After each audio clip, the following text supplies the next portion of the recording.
This week on the Laura Flanders Show, is a socialist future possible in America? We'll talk to two authors who think it just might be, and speak to activists at the Democratic National Convention whom you might not have seen on TV. Stay tuned.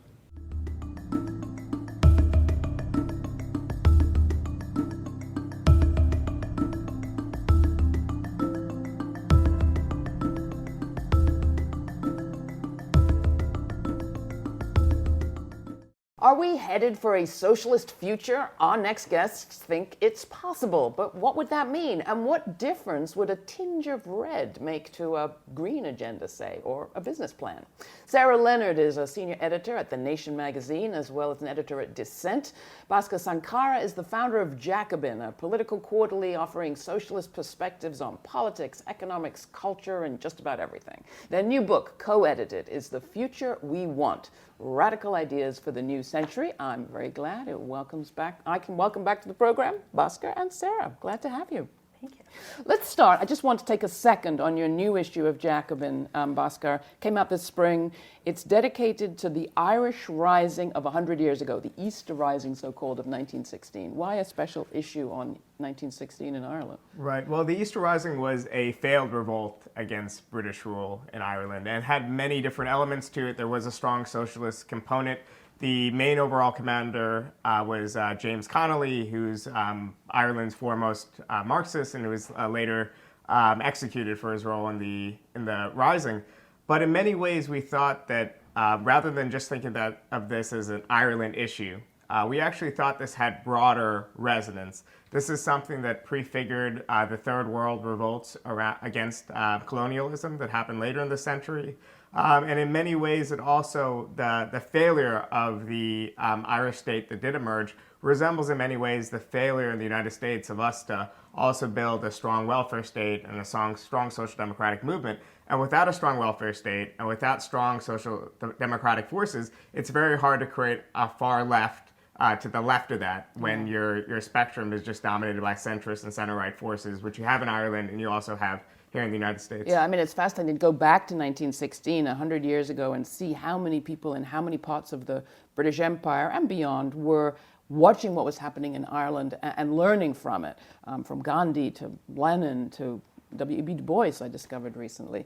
The lessons that you draw of the current period are fascinating, though, too, in that Ireland went through a whole economic boom, followed by a real bust that is stirring things up in an interesting way. Right, absolutely. And just like you could say that today is probably the best time to be a socialist or any sort of radical in the United States since, maybe the early 1970s, it's probably, you could say the same about Ireland.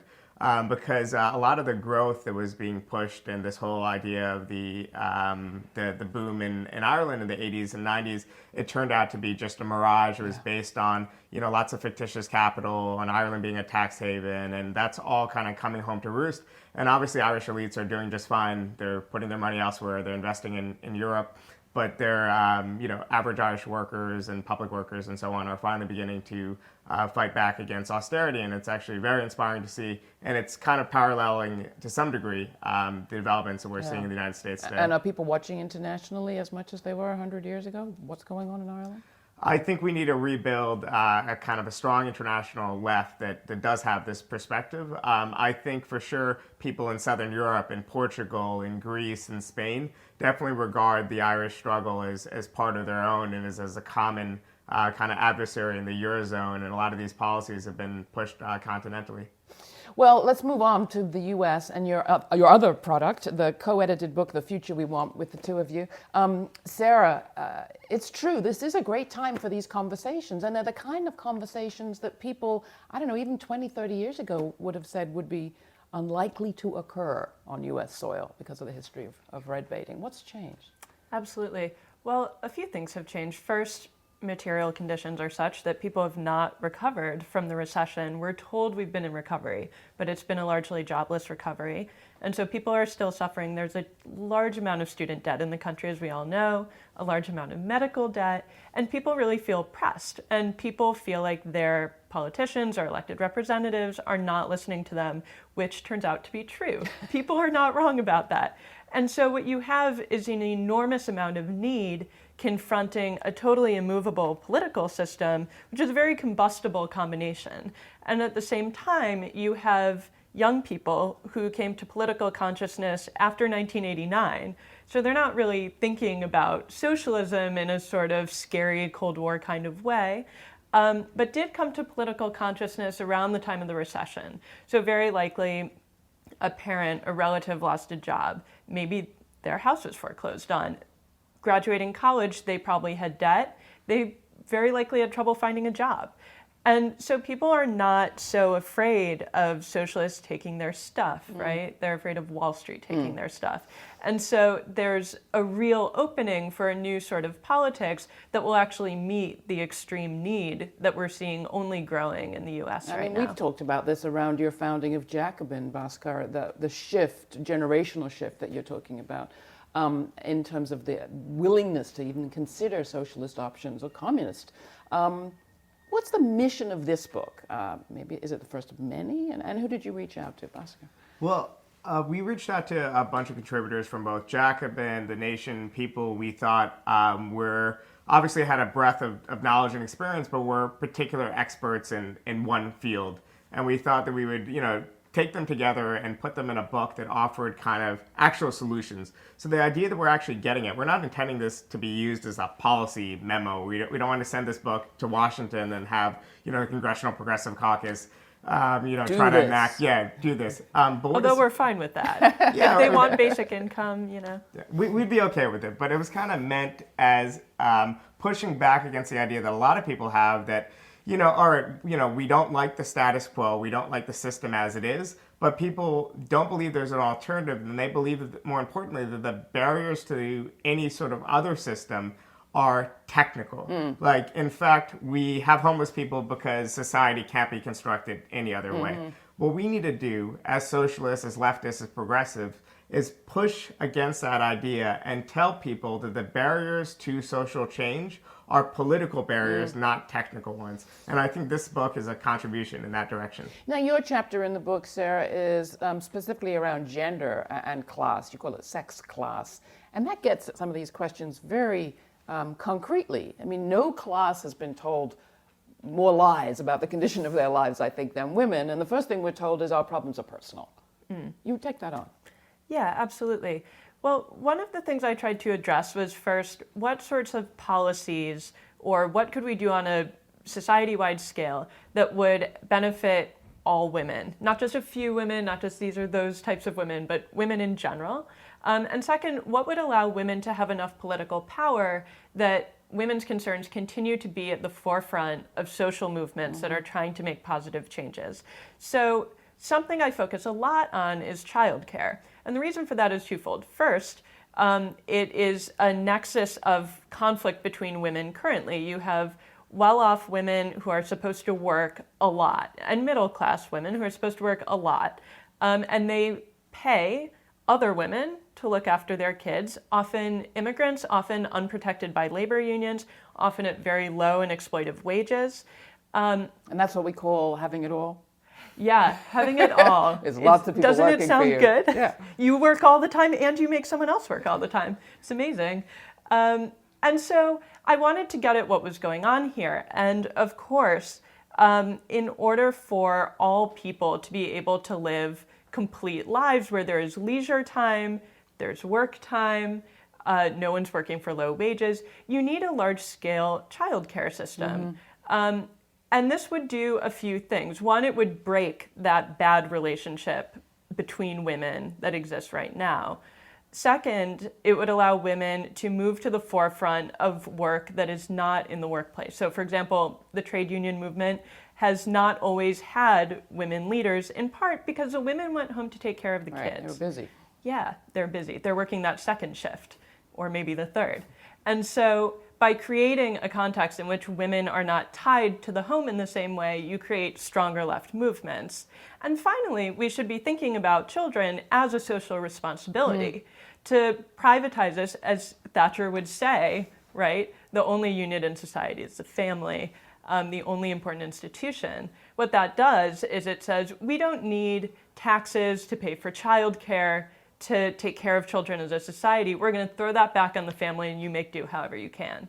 And so re-socializing that is deeply important. Yeah, because it also shares responsibility. It makes us as a society realize, wait, this is work that a whole lot of people are doing, namely parents, that the state has a huge dependence on, but is giving no support to. Yeah.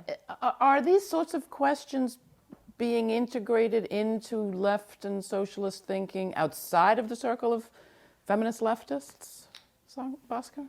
Yeah, I think they absolutely are of late. And I think the balance is between two extremes. One is kind of a very old left approach that sees the main, the only thing to care about is kind of class exploitation and class organization, conceived of in a very narrow way around a traditional working class.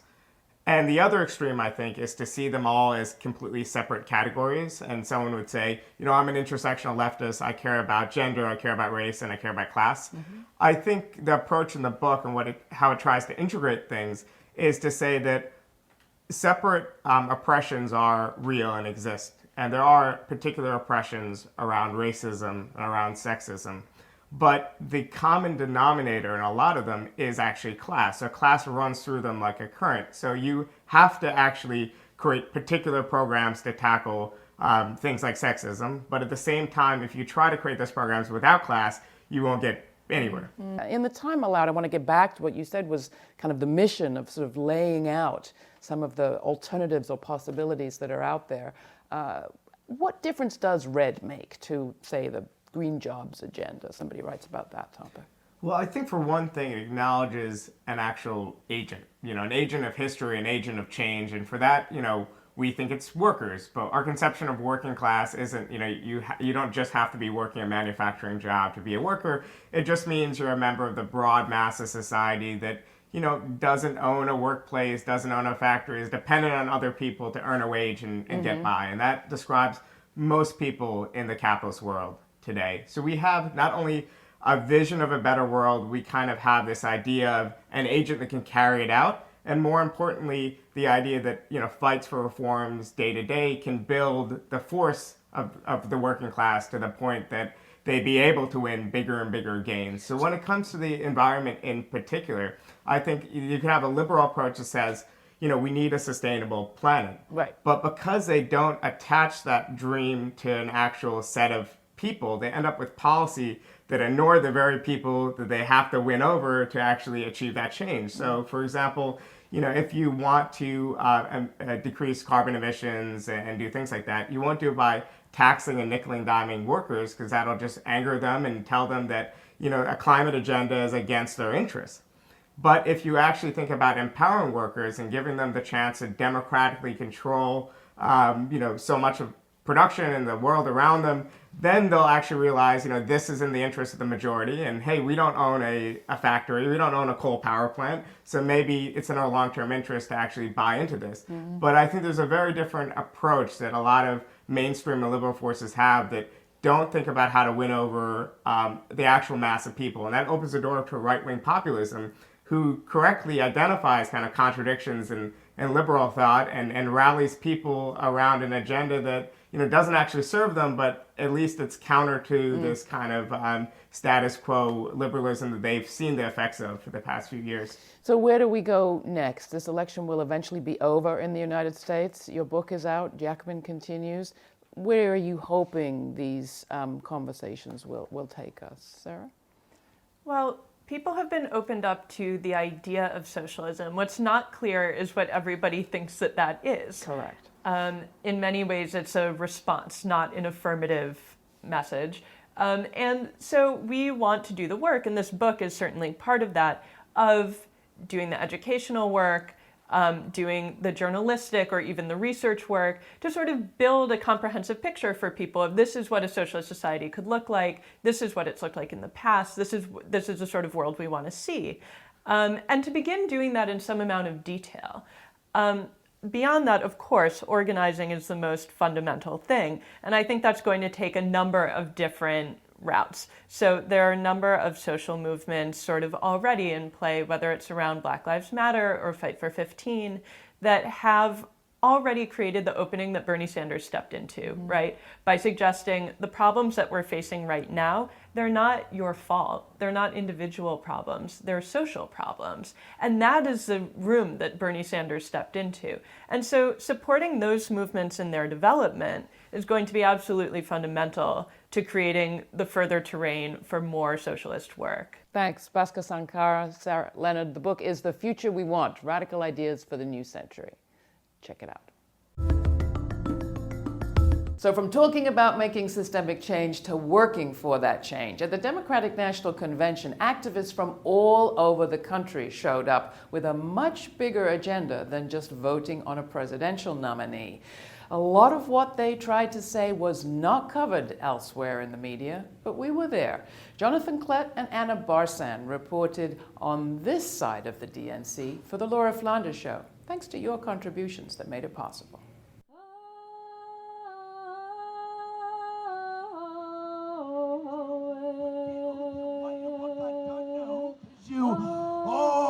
Make the world what it is. Pick your perspective, and that's what it is. Choose love. We need a media that covers the movements that create static and make history. The story that I love the most is the women's rights movement. When they said to those women, what are you marching in the street for? Do you think you're going to do a revolution? How are you going to get the right to vote when you can't even vote? But guess what?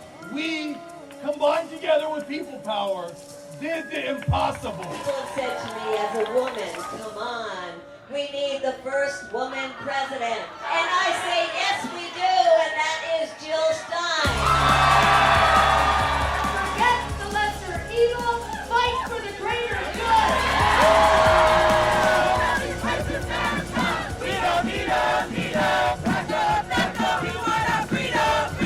When the people are under attack, what do? Stand up, fight back. We have got to defeat Donald Trump, and we have got to elect Hillary Clinton and Biden.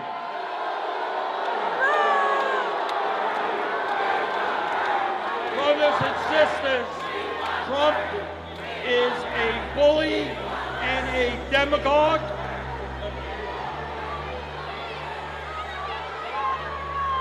Trump has made bigotry and hatred the cornerstone of his campaign.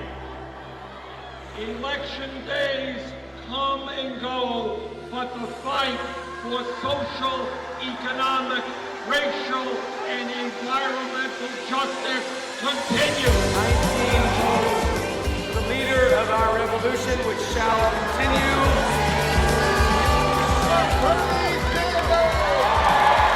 22 votes for our beloved Senator Sanders. I vote that Hillary Clinton be selected.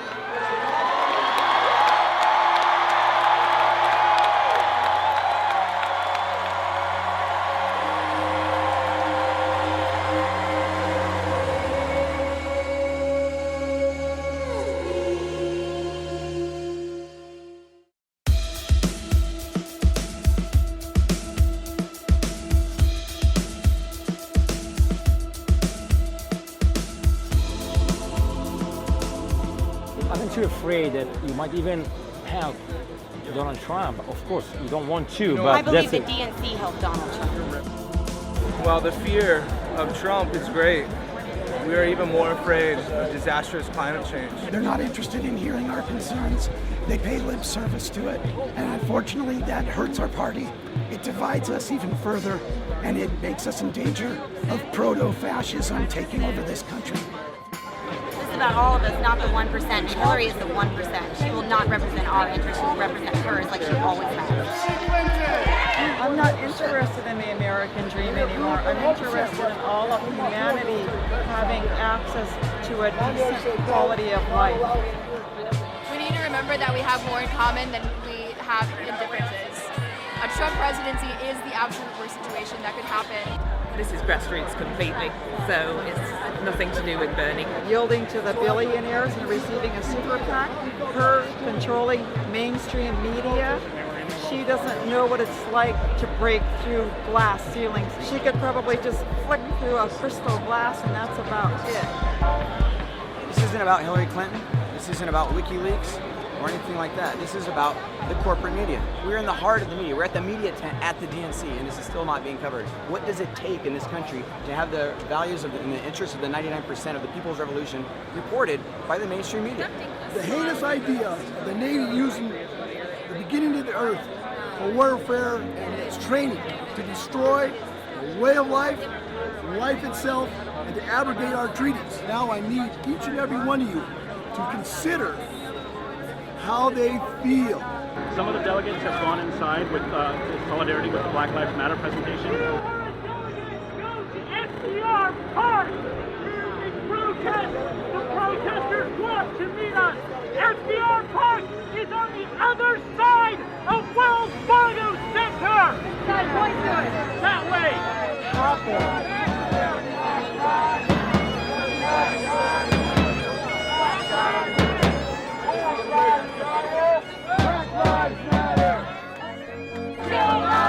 Jill's trying to speak. We can have an America and a world that works for all of us. We are the ones we have been waiting for. The power to change this world is not just our hope.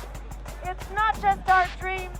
Right here and now in FDR Park, that power is in our hands. Thank you so much to the Bernie delegates.